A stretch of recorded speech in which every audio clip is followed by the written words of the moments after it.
Okay, let's unpack this. Welcome back, everyone, to the deep dive. I'm guessing you've joined us today because you're curious, maybe even feeling a pull towards something bigger in your own life, and looking for, well, some wisdom. And what better place to look than a story that's resonated with millions across the globe? Exactly.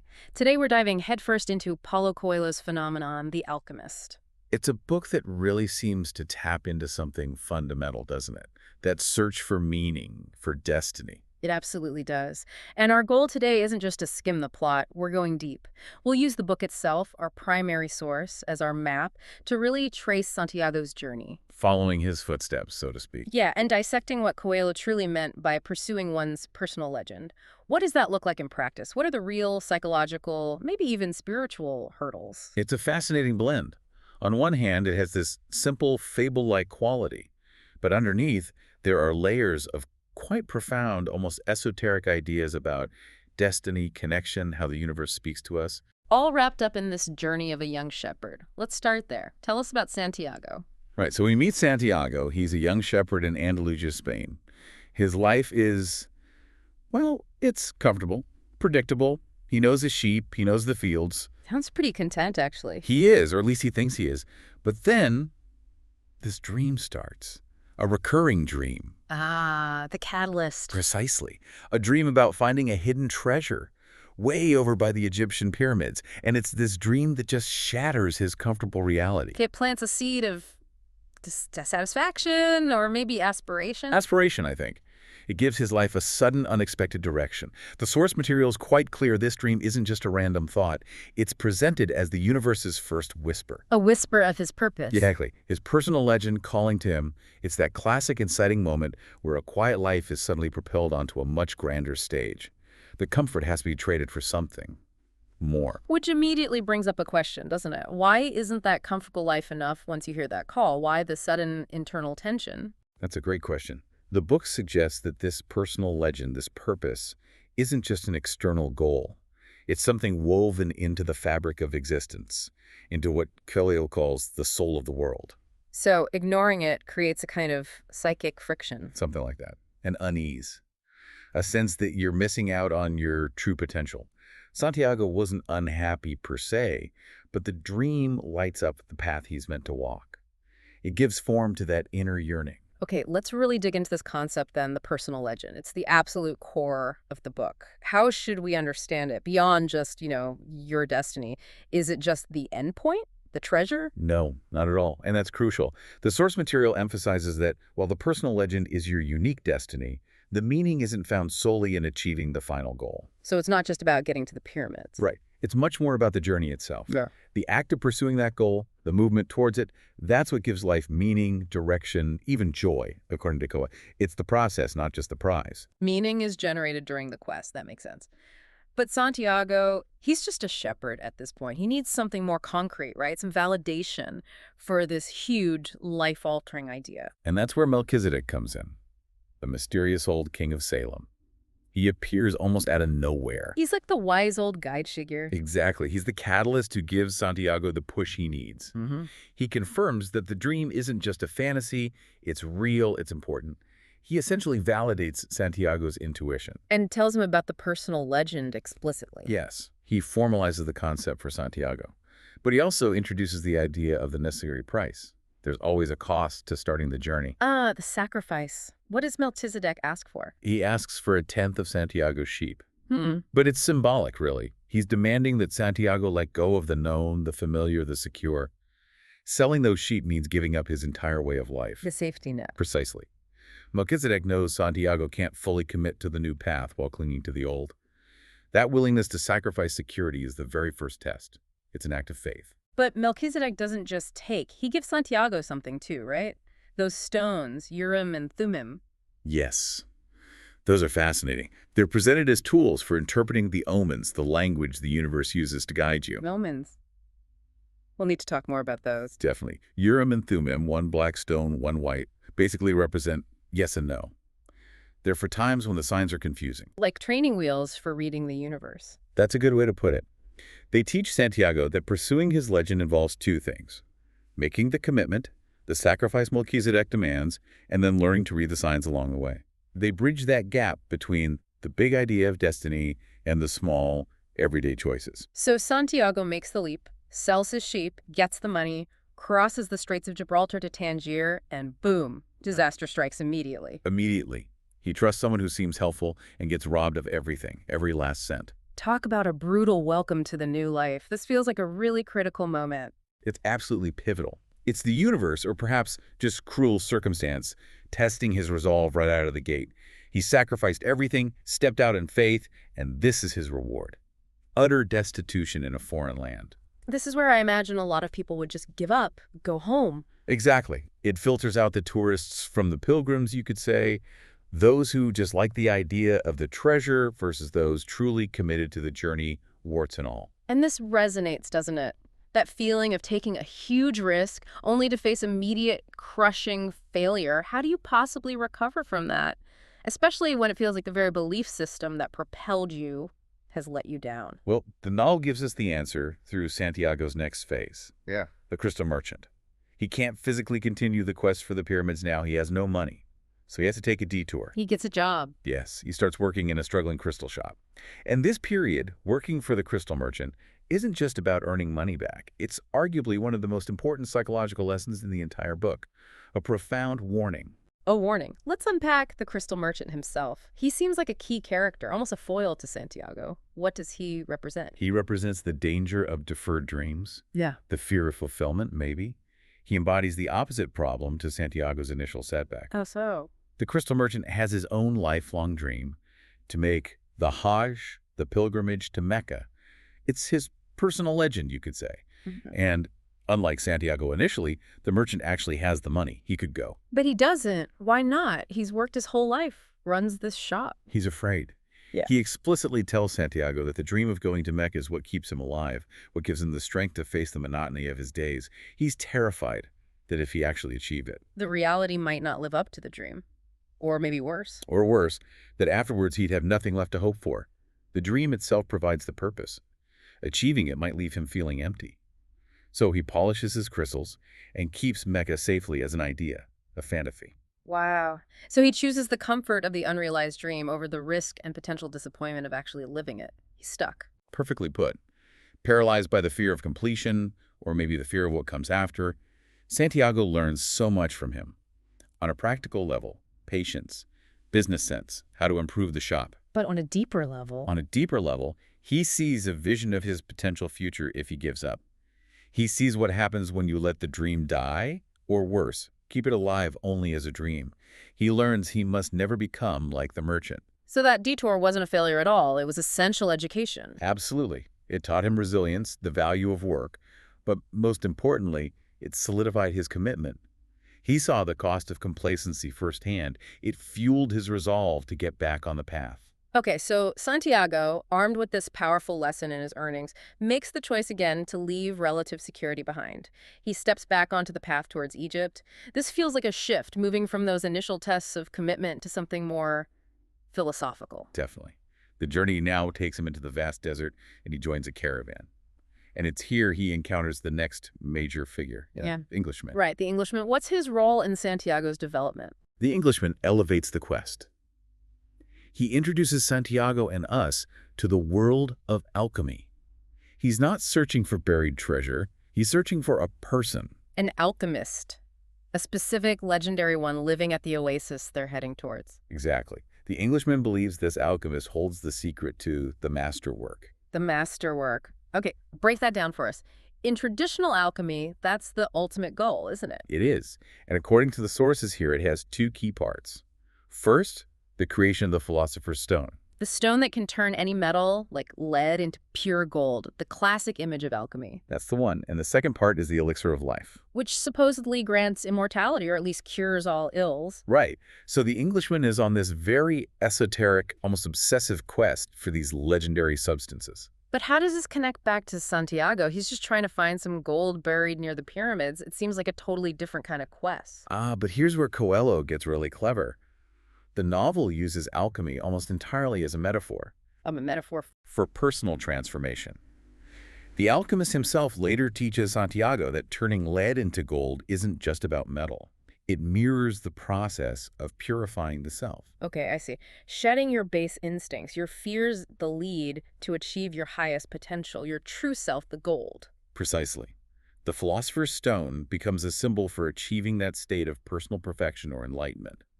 The real gold is the transformed soul. And the elixir of life, what does that represent metaphorically? It represents living in harmony with the universe, achieving a kind of spiritual immortality by understanding your connection to the soul of the world.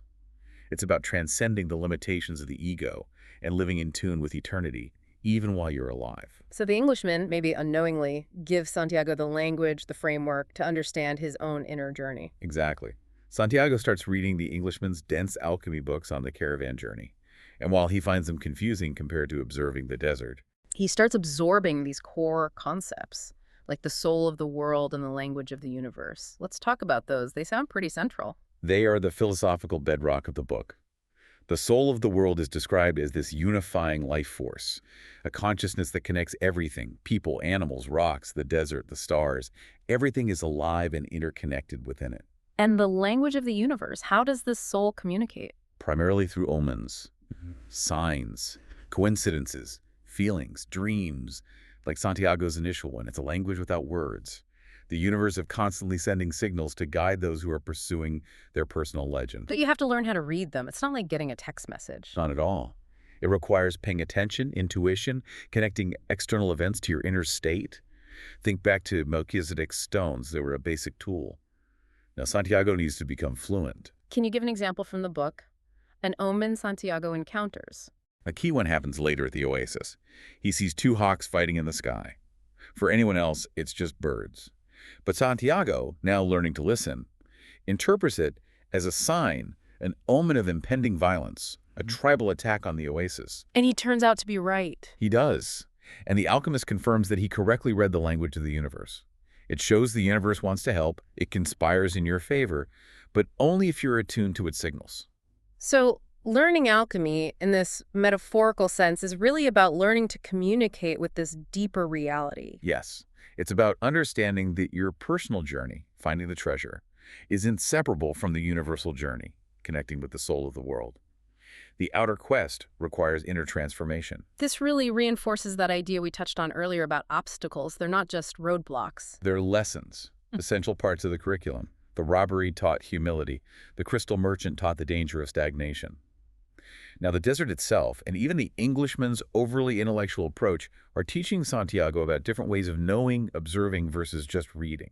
It's like the journey is forging him into the person who deserves to find the treasure, or perhaps who can understand what the real treasure is. Beautifully put. Without these lessons, even if he stumbled upon the gold, he wouldn't have undergone the alchemical transformation. He'd just be a richer shepherd, not someone who understands his place in the cosmos. So the caravan finally makes it across the desert sands to the Al Fayoum oasis, a place of refuge, water, life amidst the barrenness. But it presents Santiago with a new kind of challenge, doesn't it? A very powerful one. Indeed, the oasis is where he meets Fatima. Fatima. And instantly he feels this profound connection. Love at first sight, essentially. The book describes it as recognizing her as part of his destiny, someone waited for through time. It's intense, immediate, and she represents, well, everything the desert isn't. Stability, beauty, companionship, a reason to stop searching. This feels like the biggest temptation yet. He's found love, genuine connection, this beautiful, safe place. Why risk everything again for some dream about pyramids? Most people would probably choose love and comfort. Absolutely. And this forces a crucial distinction in the narrative, one the alchemist later clarifies. The difference between love that supports your destiny and love that, perhaps unintentionally, hinders it. Possessive love versus true love. Explain that difference. How does Fatima fit in? Fatima, despite her own deep feelings for Santiago, understands his quest. She doesn't ask him to stay. She tells him she is a woman of the desert, accustomed to waiting, and that true love wouldn't require him to abandon his personal legend. So she encourages him to go. She does, as does the alchemist, who becomes Santiago's mentor at the oasis. They both push him forward. The core message here is profound. If the love is real, if it's part of the soul of the world, it will endure the separation necessary for the quest. If you love something, set it free. Kind of idea. Very much so. The alchemist states explicitly that love never keeps a man from his personal legend. If it seems to, then it wasn't true love, the kind that speaks the language of the universe. It was something else, perhaps fear, perhaps attachment masquerading as love. That's a really challenging concept. It redefines love not as clinging together, but as supporting each other's individual journeys towards purpose. Exactly. Fatima becomes his reason to return, a spiritual anchor, rather than a physical chain holding him back at the oasis. Okay, so he makes the incredibly difficult choice to leave Fatima and the safety of the oasis, now guided directly by the alchemist himself. They venture back out into the most dangerous part of the desert, right into the midst of tribal wars. Yes, and this phase of the journey is all about deepening that connection to the language of the universe, but moving beyond just reading external signs. The alchemist pushes Santiago relentlessly, How so? What's the focus of the alchemist's teaching? listening to his heart. The alchemist emphasizes that the heart is where God, or the soul of the world, speaks most directly. But he also warns that the heart is, well, treacherous. Treacherous. Because the heart feels fear. It feels pain. It remembers past suffering and anticipates future suffering. It will often try to convince you to turn back, to choose safety over the legend because it doesn't want to suffer. The alchemist calls this the heart's betrayal. So you have to listen to your heart, but also not listen to it. That sounds contradictory. It's nuanced. The teaching is to acknowledge the heart's fear and pain. Listen to what it says, understand why it's afraid, but don't let that fear dictate your actions if it goes against your legend. You have to reassure your heart, essentially. Like managing an internal dialogue between your deepest purpose and your survival instinct. Precisely. It's about integrating that fear, understanding it, but staying true to the path. Moving from relying on external omens like the stones to trusting this deep internal wisdom, even when it's scary. This feels like the absolute peak of his internal development. And it leads to that incredible climax in the desert, doesn't it? When they're captured by a warring tribe. Yes, the ultimate test. The chieftain threatens to kill them unless Santiago can prove his power, prove he's truly connected to the forces the alchemist claims he understands. The alchemist throws down the gauntlet. Santiago must turn himself into the wind within 3 days. Turn himself into the wind, literally. That's the challenge. It seems impossible. It forces Santiago to put everything he's learned into practice. All the talk about the soul of the world, the interconnectedness of everything, this is the final exam. Is it just philosophy, or is it operational physics of the spirit? And he does it. How? He enters into a profound dialogue. He speaks to the desert, asking for its help. He speaks to the wind, then to the sun, acknowledging their roles and his connection to them. He explains his quest, his love for Fatima, his need to reach his legend. He's literally speaking the language of the universe now, not just reading it. Exactly. And finally, he speaks to the hand that wrote all, the ultimate source, realizing his own soul is part of the soul of the world, which is part of the soul of God. In that moment of complete surrender and connection, The wind rises. a massive sandstorm, the simoon, engulfs the camp. He used the power of a desert, the wind, the sun, channeled through his own connection to the soul of the world, to manifest this incredible event. He doesn't become the wind, but he commands it through unity. He passes the test. He's proven his mastery. He has. He's achieved the inner transformation. He's demonstrated that when you fully align with your legend, the universe truly does conspire to help you, providing not just signs, but actual power. He's become, in essence, an alchemist himself. Okay, so after that incredible display, surviving the desert, mastering communication with nature, leaving love behind temporarily, Santiago, with the alchemist's blessing now parting ways, finally makes it. He sees the Egyptian pyramids. This is it, the culmination of everything. The moment he's dreamed of, literally, and journeyed towards for so long, the anticipation must be immense. He reaches the spot his dream indicated and he starts to dig. Full of hope, convinced his reward is right there beneath the sand. Utterly convinced. He digs and finds nothing, just sand. And then, to add insult to injury, He gets attacked, robbed again, by refugees from the tribal wars. yes, beaten and robbed. It seems like the ultimate cruel joke. He's reached the destination only to find emptiness and violence. It mirrors the beginning of his journey in Tangier, but this time it feels even more devastating. But this robbery is different, isn't it? It's not just a setback, it's the key. It's the final piece of the puzzle, delivered in the most unexpected, ironic way. As the thieves are leaving him, beaten and penniless, one of them mocks him. He tells Santiago he's foolish to trust dreams. Why? Does the thief not believe in dreams? Oh, he believes, in a way. He recounts his own recurring dream, a dream he dismissed as worthless. And his dream was about? His dream was about a treasure buried back in Spain. hidden beneath a sycamore tree growing inside an abandoned church, a place where shepherds and their sheep often took shelter. Wait a minute, that's the exact place where Santiago had his original dream about the pyramids. Precisely. The thief describes the exact spot where Santiago started his journey. And in that moment of despair and defeat, Santiago understands. The treasure wasn't at the pyramids at all. It was back home, where he began. The whole time. The whole time. It's a stunning revelation. It reframes the entire journey. Wow. So what was the point of it all? The desert, the alchemist, Fatima, the near-death experiences? If the gold was just sitting in his backyard. Ah, that's the core message, the so what of the entire novel. The journey wasn't necessary to find the physical location of the gold.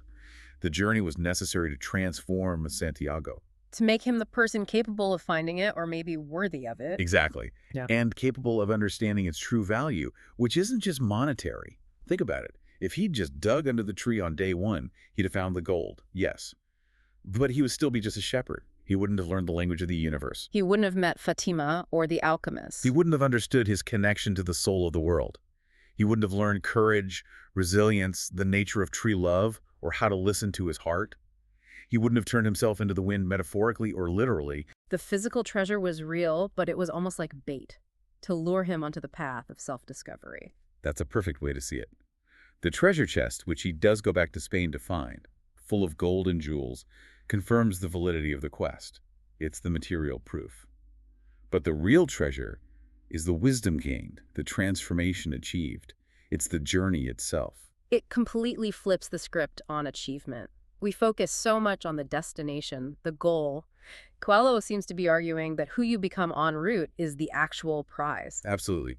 Destiny isn't just handed to you, you have to grow into it.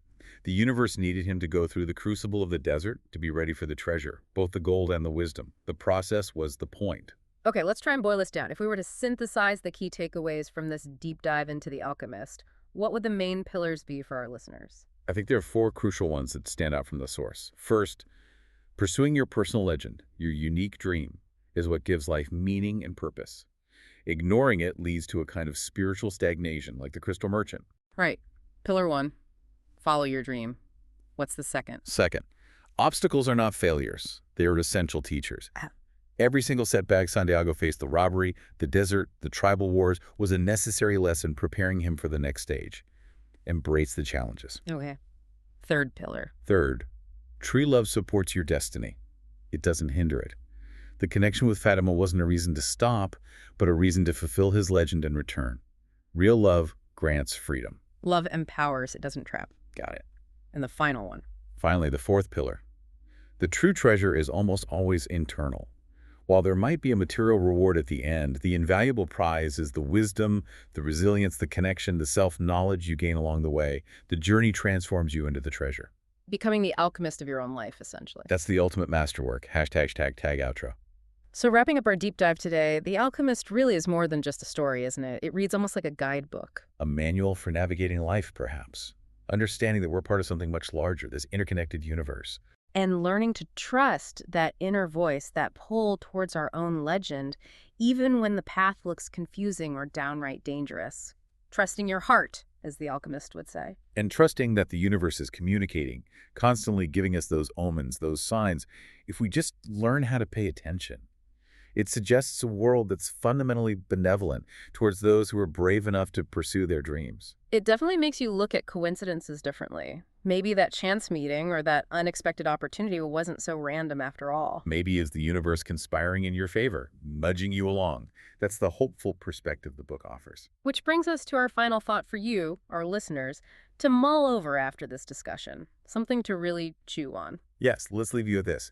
If we accept that the physical treasure, the chest of gold and jewels, was sitting there under the sycamore tree in Spain the entire time. Right where Santiago started. What essential value, what irreplaceable wisdom did that long, perilous, transformative journey across the desert actually provide? What did he gain out there, facing death and doubt, that he could never have gained by simply staying home and digging in his own backyard from the beginning? What kind of knowledge, what kind of self-understanding can only be forged in the fires of risk, movement, and the deliberate abandonment of comfort? What's the wisdom that requires you to truly earn your destiny? Something to ponder.